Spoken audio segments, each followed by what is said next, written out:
If you're wondering how you can use suspended chords in your playing, then this video is for you. Hi guys, Nyesha here from Nyesha Keys, and in this tutorial, I'll be showing you some of the ways that you can use suspended chords to really spice up your playing.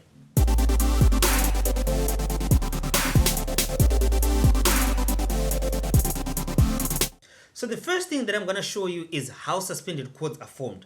Now these are really easy chords to form. Let's say you're in the key of C major. So you've got C, D, E, F, G, A, B, C. And I'm just going to give numbers to those. That's 1, 2, 3, 4, 5, 6, 7, 1. And then if you press a 1, a 2, and a 5, what you have there is a C sus2. And if you press a 1, a 4, and a 5, you've got a C sus4. So that's literally all the theory you need to know in how to form a suspended chord. They're really easy to form. Let's say I'm in the key of E and I want to form an E sus2. So that will be 1, 2, 5, E sus2, 1, 4, 5, E sus4.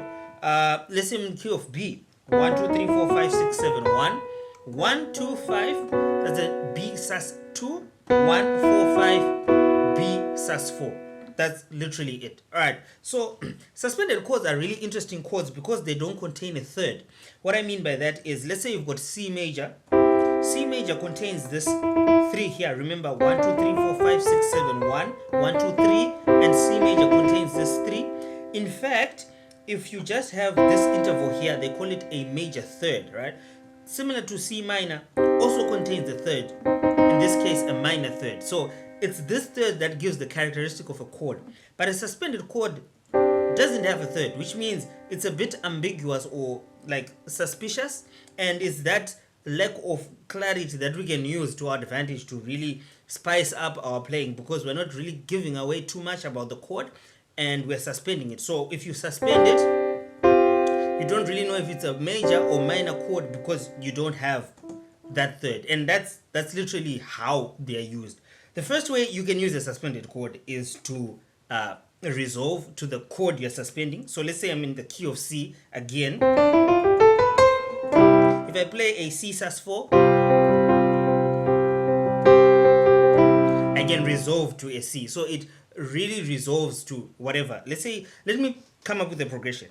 So let's say I'm playing a 6. I'm in the key of C. 6, 4, 1, and then I'm gonna suspend that 5, suspend. So that movement there, instead of going just a 6, 4,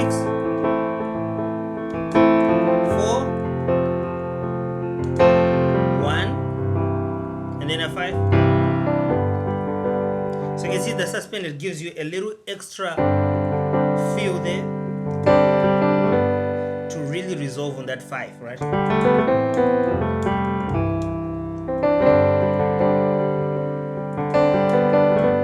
Okay, another really cool thing about suspended chords, and this is how I really use them, is that you can use them over any scale degree in your bass. So what I mean is, let's say you're in the key of C again, and you want to play any note in your bass note. You can play a C suspended over that and it won't clash. It will actually work. So I'm just going to walk up and down the scale. So that's a 1 with a C sus, right?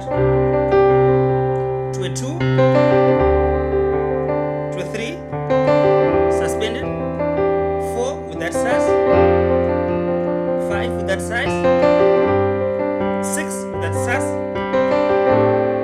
7, back to the 1.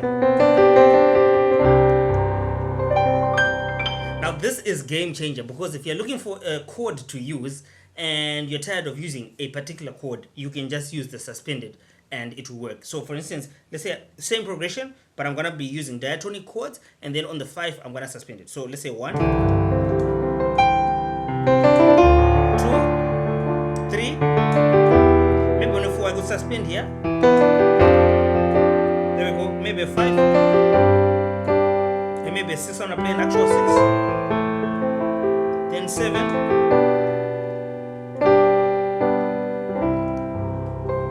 so they give you those options. Let's change key and do exactly the same thing, but I'm gonna change progression. So let's say I'm in the key of I don't know, E again.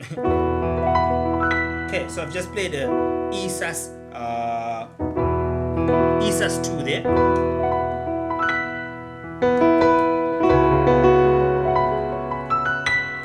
Over E sus 4 and then a 5. So what I did there is that resolving that I did again. 6.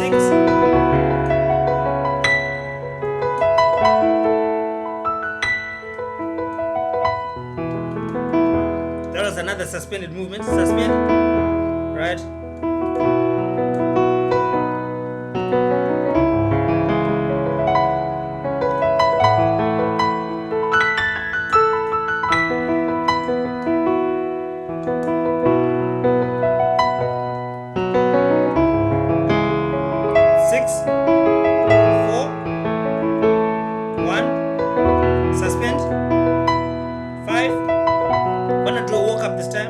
From the 1.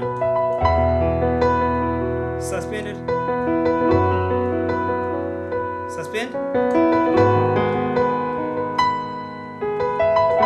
Actually, I know the song Alpha and Omega does a walk up, so let's use that song. So, you are Alpha and Omega, right? We worship you alone.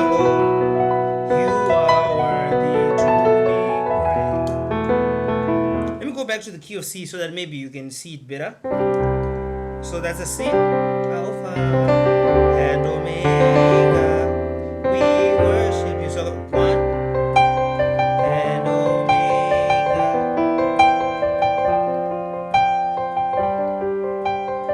Then I resolve.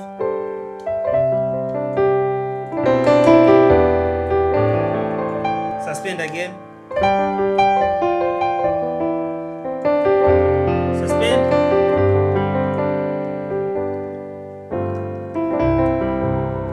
Okay, so that's just a really simple way that you can really change up your play, especially on those slower songs. You can really give an interesting dynamic by using suspended chords. Also, let's say you're playing preacher chords, or someone is speaking, or someone is praying or whatever, and you're looking for chords to use, suspended chords would be really great for that. One way you could use suspended chords, I've been playing them this way so that you can really see them properly, but you could actually spread them out, so just an inversion. So maybe like this. Gives it a very different feel. Maybe it's because this is now, you don't have, these aren't too close to each other anymore, so now they're sort of far away, so far from each other, so you've got that, it feels more open.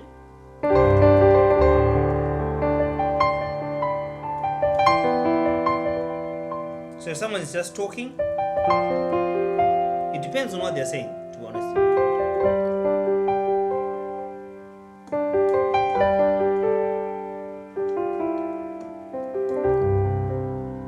So what I did there, I used a suspended and then I resolved onto like the chord, right?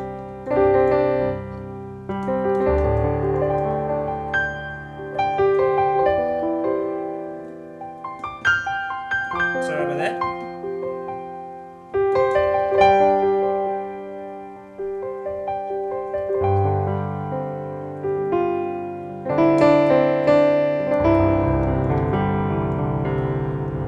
Alright, so that's suspended chords. Literally easy chords to use, but they can really give you a couple of options. As with everything, you shouldn't overuse them, so you should mix them up with everything else you want to do. You can even use them as passing chords. You can use them for a lot of things. So don't be scared of trying out suspended chords, and they'll almost always work. Like, I'm not gonna say they'll always work, but they've never like not worked for me. So I think they'll always work. Like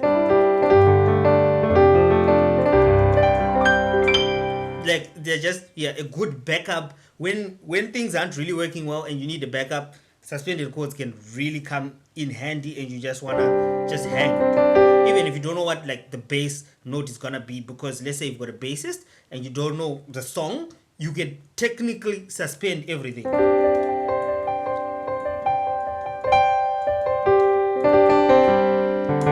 Until you figure out, this is sort of the that's how the song is going, and then you can, depending on wherever the song is going. All right, guys, this is Nyasha here from Nyasha Keys, signing out.